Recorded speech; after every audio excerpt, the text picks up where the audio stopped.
오늘도 예배 자리에 나오신 많은 성도님들을 환영하고 축복합니다. 우리가 이렇게 예배 자리에 모여 있다는 것 자체가 하나님의 은혜인 줄 믿습니다. 많은 사람들은 토요일 밤을 길게 보내고 지금까지 어쩌면 잠을 자고 있을지도 모르겠지만 우리는 오늘 주님 앞에 있습니다.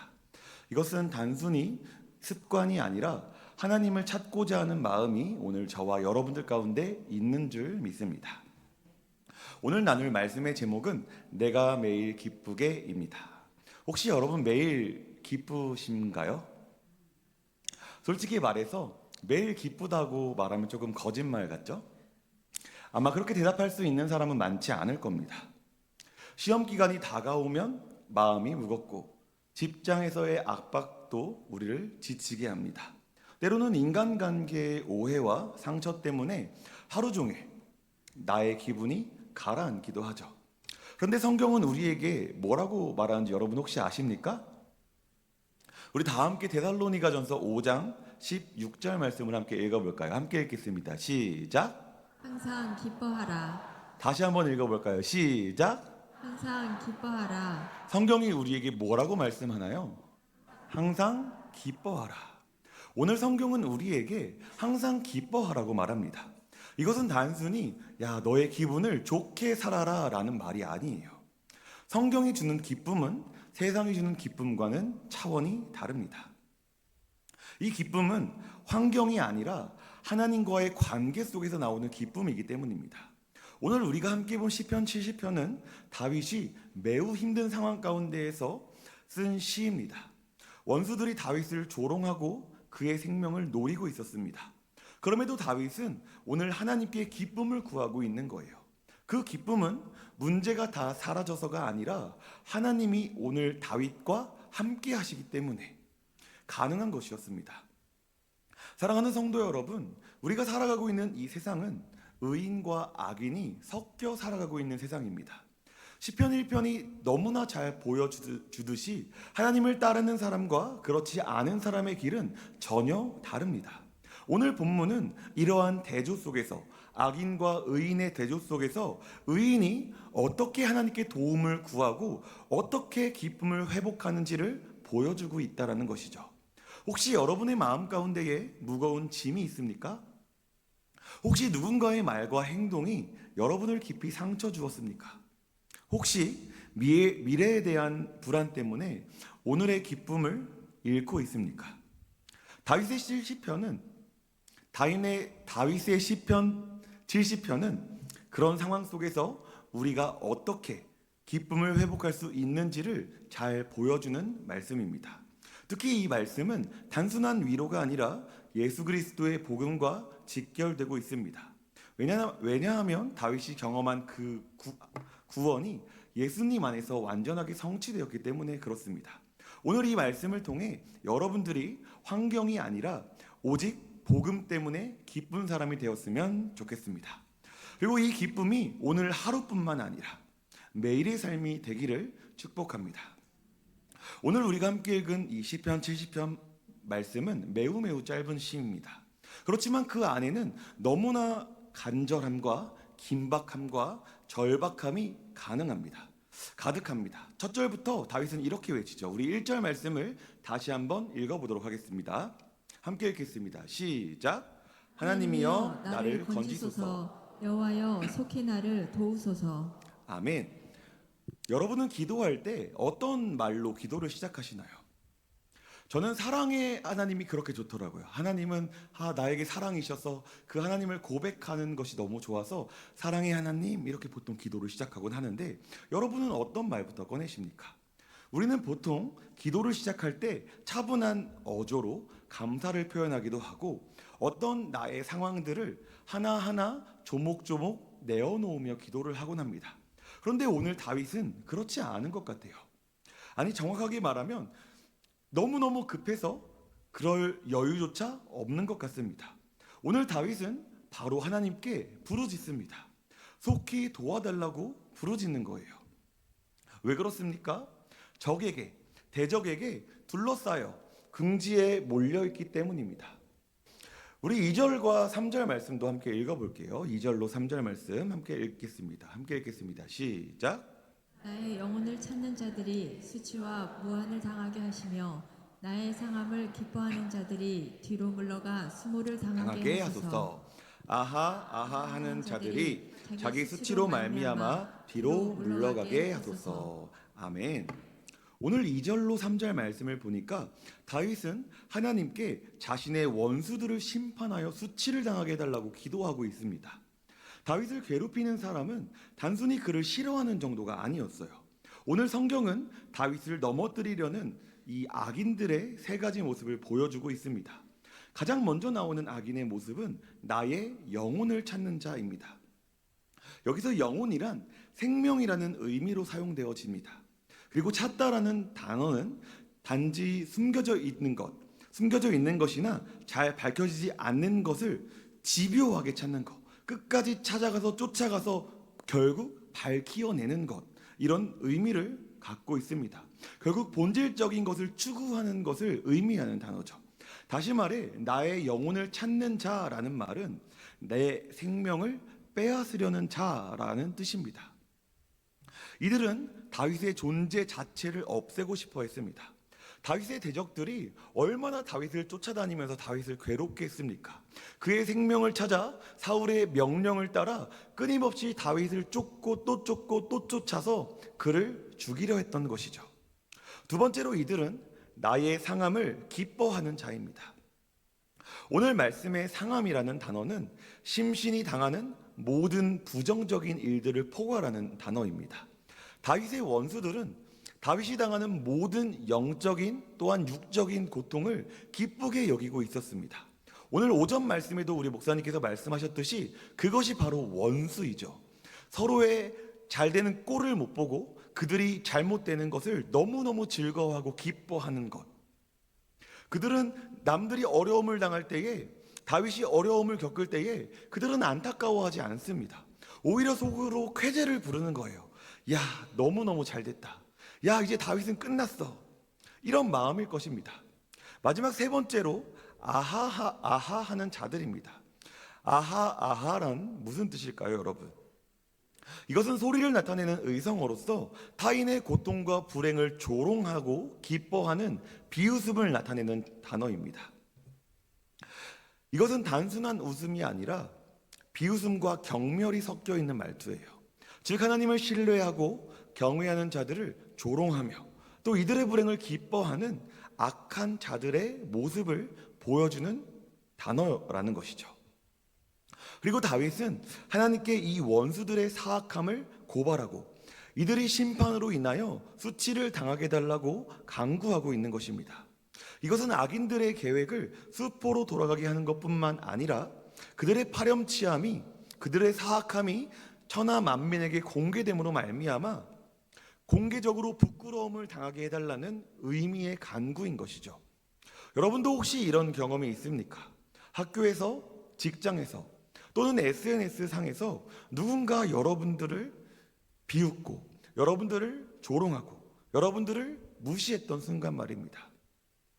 다윗은 하나님께 그들이 수치를 당하고 욕을 당하며 뒤로 물러나게 해달라고 기도하고 있는 것이에요. 그런데 여기서 중요한 것은 무엇이냐면 다윗이 직접 복수하겠다고 나서지 않았다는 점입니다. 그는 내가 갚겠다가 아니라 하나님께서 갚아주십시오라고 기도하고 있다는 거예요. 우리 함께 로마서 12장 19절 말씀을 함께 읽어보도록 하겠습니다. 함께 읽겠습니다. 시작. 내 사랑하는 자들아 너희가 원수를 갚지 말고 하나님의 진노하심에 맡기라. 기록되었으되 원수 갚는 것이 내게 있으니 내가 갚으리라고 주께서 말씀하시니라. 아멘. 오늘 다윗은 로마서 12장 19절의 말씀처럼 직접 원수를 갚지 않고 원수 갚는 일은 오직 하나님께 달려있음을, 하나님의 영역이라는 사실을 기억했습니다. 그렇기 때문에 하나님께 자신을 대적하는 모든 원수를 맡겨드린 것이죠. 4절에 가면 분위기가 조금 바뀌는 것을 우리가 알 수 있습니다. 계속해서 4절 말씀도 함께 읽어보도록 하겠습니다. 4절입니다. 함께 읽겠습니다. 주를 찾는 모든 자들이 주로 말미암아 기뻐하고 즐거워하게 하시며 주의 구원을 사랑하는 자들이 항상 말하기를 하나님은 위대하게 하소서. 아멘. 앞선 2절로 3절에서 원수들의 수치를 구하던 다윗은 이제 본절에서 의인의 기쁨을 구하고 있습니다. 이제 다윗은 의인을 향한 간구를 드립니다. 여기서 나오는 의인의 모습은 크게 두 가지로 볼 수 있습니다. 가장 먼저 주를 찾는 자입니다. 여러분, 하나님을 찾는 자는 하나님 앞에 기쁨을 구할 수 있는 것이죠. 하나님을 찾는 자들이 기뻐하고 즐거워하게 해달라는 것을 오늘 다윗은 요구하고 있다는 것입니다. 여기서 하나님을 찾는다는 것은 단순한 종교 행위를 행한다는 것이 아니에요. 단순히 교회에 나아오는 것이 아닙니다. 시험 기간에만 기도하는 것도 아니고 나의 어려움이 있을 때에만 주님을 찾는 것도 아닙니다. 여기서 찾는이라고 말하는 이 찾다라는 것은 아까 2절에 나왔던 그 단어와 동일한 단어입니다. 숨겨진 것을 집요하게 찾을 때, 본질적인 것을 추구할 때 사용되는 동사이죠. 따라서 본문의 주를 찾는 자들은 정말 하나님을 간절하게 구하고 또 구하고 또 구해서 하나님의 뜻을 찾아 하나님의 뜻을 따라 살기 위해 몸부림치는 자들을 의미하고 있는 것입니다. 이들은 하나님만 전적으로 믿고 하나님만 경외하며 삶의 모든 영역 가운데에서 하나님과 동행하는 자들을 의미하는 것입니다. 두 번째로는 주의 구원을 사랑하는 자입니다.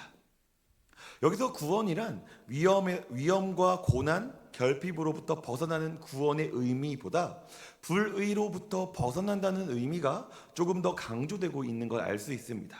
즉 불의한 세력으로부터 벗어나기를 열망하는 자라는 의미이죠. 이것은 곧 자신의 연약함을 인정하는 것이고 더 나아가 구원은 오직 하나님으로부터 온다라는 사실을 믿고 인정하는 것입니다. 다윗은 또한 하나님의 구원을 사랑하는 자들이 하나님은 위대하시다라고 고백하기를 간절히 원하고 있습니다. 이것은 단순히 위험에서 벗어나는 것을 넘어서 구원을 사랑하는 것은 죄와 불의에서 벗어나 하나님의 의와 교제를 누리는 것을 기뻐하는 마음입니다. 마지막으로 5절 말씀도 우리 함께 읽어보도록 하겠습니다. 5절 함께 읽겠습니다. 시작. 나는 가난하고 궁핍하오니 하나님이여 속히 내게 임하소서. 주는 나의 도움이시요 나를 건지시는 이시오니 여호와여 지체하지 마소서. 아멘. 마지막 5절에서 다윗은 자신의 상황을 고백합니다. 그는 나는 가난하고 궁핍하다라고 말합니다. 여러분, 이 말은 단순히 돈이 없다라는 것이 아니죠. 힘이 없고 방법이 없고 스스로 해결할 능력이 없다라는 하나님을 향한 고백입니다. 그럼에도 그는 절망하지 않았습니다. 왜냐하면 하나님만이 나의 도움이시며 나를 건지시는 이시기 때문입니다. 그래서 그는 하나님께 지체하지 말라고 기도하며 오늘 시편의 시를 마무리하고 있습니다. 여러분, 이 짧은 시 속에 두 부류의 사람이 나오는 것을 오늘 우리는 확인했습니다. 하나는 하나님을 대적하는 자, 다른 하나는 하나님을 찾는 자입니다. 그리고 그 사이에서 오늘 다윗은 분명한 선택을 합니다. 그는 어떤 환경 속에서도 어떤 상황 속에서도 오직 하나님을 의지하며 하나님께 기쁨을 구하는 자리에 서 있었다는 것이죠. 그리고 이것이 바로 올바른 신앙의 본질이라는 것입니다. 여러분, 기쁨은 어떠한 상황이 아니라 누구와 함께 있느냐로부터 나오게 되는 것입니다. 다윗은 원수들에게 막혀있는 상황 가운데에서도 하나님과 함께 있을 수 있기 때문에 기쁠 수 있었습니다. 지금 다윗은 하나님의 구원을 사모하는 자들이 하나님의 은혜로 구원을 경험함으로 말미암아 주님은 위대하시다라는 찬양을 할 수 있게 되기를 간구하는 것입니다. 사랑하는 성도 여러분, 우리도 삶을 살다 보면 다윗과 같이 원수를 만날 때가 있습니다. 물론 요즘은 칼과 창을 든 원수를 만나지는 않죠. 하지만 우리를 무너뜨리려는 영적 대적은 분명히 존재합니다. 학교에서는 신앙을 가볍게 여기는 친구들의 말이 우리 중고등부 친구들 또 어린 친구들에게 상처가 될 수 있습니다. 또 직장에서는 정직하게 살려고 하면 오히려 손해를 보게 되죠. 가정에서는 믿음 때문에 우리 가정 안에 믿지 않는 사람들과의 다툼, 갈등이 생길 수도 있습니다. 그리고 무엇보다 우리 마음속에는 끊임없는 죄의 유혹들이 밀려오고 있다라는 것이죠. 시험 성적, 미래, 진로, 인간관계, 경제적인 압박, 이런 것들이 끊임없이 우리를 조롱하며 속삭이고 있는 것입니다. 너가 하나님을 믿는다고 뭐가 달라지니? 하나님이 정말 너를 돕기나 하니? 그때 우리는 다윗처럼 하나님께 솔직하게 부르짖어야 합니다. 하나님, 나를 도와주시옵소서. 하나님, 나를 건져 주시옵소서. 하나님, 나를 구원하여 주시옵소서. 이건 악한 사람의 소리가 아니라 믿음의 사람의 소리인 줄 믿습니다. 여러분, 하나님을 의지하는 사람만이 이렇게 기도할 수 있는 거예요. 그리고 중요한 것은 기쁨의 근거를 상황과 환경에서 찾지 않는다는 것이죠. 시험이 끝났다고 기쁘고 월급이 올랐다고 기쁜 것은 오래가지 않습니다. 하지만 예수님의 승리, 예수님의 부활, 예수님의 구원이 우리의 기쁨이라면 그 기쁨은 영원토록 사라지지 않는 기쁨일 것입니다. 청년 시절은 불확실함이 많은 시기입니다. 앞으로 어떤 길을 가야 할지, 무엇을 해야 할지 모를 때가 너무나 많습니다. 그럴 때일수록 하나님을 찾는 자가 되어야 합니다. 특별히 다음 주 수련회를 참여하는 우리 모든 청년들에게 권면합니다. 여러분, 하나님을 찾는 자가 되십시오. 매일 말씀을 통해, 기도를 통해, 예배를 통해 하나님을 찾으십시오. 그리고 구원을 사랑하는 자가 되시기를 바랍니다. 구원은 단지 지옥에 가지 않는 보험이 아닙니다. 구원은 하나님과의 관계가 회복되어 그분과 함께 살아가는 복입니다. 그 관계 속에서 우리는 날마다 기뻐할 수 있는 것입니다. 여러분, 오늘 혹시 마음이 무겁습니까? 여러분의 기쁨을 빼앗는 것이 있습니까? 그것이 환경이든 그것이 사람이든 그것이 우리 마음속에 있는 불안이든 예수님의 승리를 붙드시기를 바랍니다. 여러분, 다윗은 가난하고 궁핍했다고 말했지만 절망하지 않았습니다. 왜냐하면 하나님이 그의 도움이셨기 때문이죠. 오늘 우리도 마찬가지입니다. 하나님이 여전히 어제나 오늘이나 동일하게 우리와 함께 있는 분이시기 때문입니다. 그래서 우리는 실패 속에서도, 미래가 불확실한 순간에서도 여전히 기뻐할 수 있는 것입니다. 왜냐하면 기쁨은 상황 속에서가 아니라 하나님과의 바른 관계 속에서 나오는 것이기 때문입니다. 진리를 붙잡는 순간 우리는 내가 매일 기쁘게라는 고백이 가능하게 되는 것입니다. 말씀을 맺도록 하겠습니다. 사랑하는 성도 여러분, 오늘 이 시편 70편은 단지 다윗의 개인 고백으로 끝나지 않습니다. 성경의 모든 시편은 단순한 역사 기록이 아니라 장차 오실 메시아 예수 그리스도를 대표합니다. 다윗의 고난과 기쁨의 노래는 예수 그리스도의 십자가와 부활 속에서 완전히 이루어진 줄 믿습니다. 여러분, 예수님 역시 이 땅에서 엄청난 조롱과 미움을 받으셨습니다. 사람들은 그분을 거짓으로 고발했습니다. 마태복음 27장 29절을 보면 군인들이 가시관을 씌우고 유대인의 왕이여 평안할지어다 하며 조롱합니다. 이는 시편 70편 3절에 아하와 같은 조롱의 소리죠. 예수님은 십자가 위에서 모욕을 당했습니다. 지나가는 사람들은 고개를 저으며 내가 하나님의 아들이라면 스스로 내려오라고 말합니다. 대제사장들과 서기관들도 남은 구원하면서 자기는 구원할 수 없다라고 조롱했습니다. 이 모든 상황이 시편 70편이 말하는 내 생명을 찾는 자, 내 상함을 기뻐하는 자의 실체인 것이죠. 그들은 예수님의 고통을 기뻐했고 그분의 죽음을 원했습니다. 그러나 하나님의 계획은 달랐습니다. 골로새서 2장 15절은 이렇게 말합니다. 함께 읽어볼까요? 시작. 통치자들과 권세들을 무장해제하시고 십자가로 그들을 공개적으로 구경거리로 삼으셨다. 아멘. 십자가에서 예수님은 패배하신 것이 아닙니다. 오히려 사탄과 죄와 사망을 완전히 이기신 것이죠. 원수들이 부끄러움을 당하고 물러난 것입니다. 그리고 부활의 아침, 하나님의 구원의 역사가 시작되고 완성되었습니다. 부활은 하나님이 예수님을 버려두지 않으셨다는 강력한 증거입니다. 다윗은 속히 나를 도우소서라고 기도한 것처럼 하나님의 아들의 부르짖음에 하나님은 응답하셨다는 것입니다. 이제 그리스도를 찾는 모든 이는 이 부활의 승리에 참여할 수 있습니다. 여러분이 예수님을 믿는 그 순간, 그 승리가 여러분의 승리가 되는 것입니다. 이것은 바로 하나님은 위대하시다라는 고백이 가능한 이유입니다. 이 기쁨은 세상이 주는 기쁨과는 전혀 다릅니다. 세상의 기쁨은 환경에 따라 쉽게 사라집니다.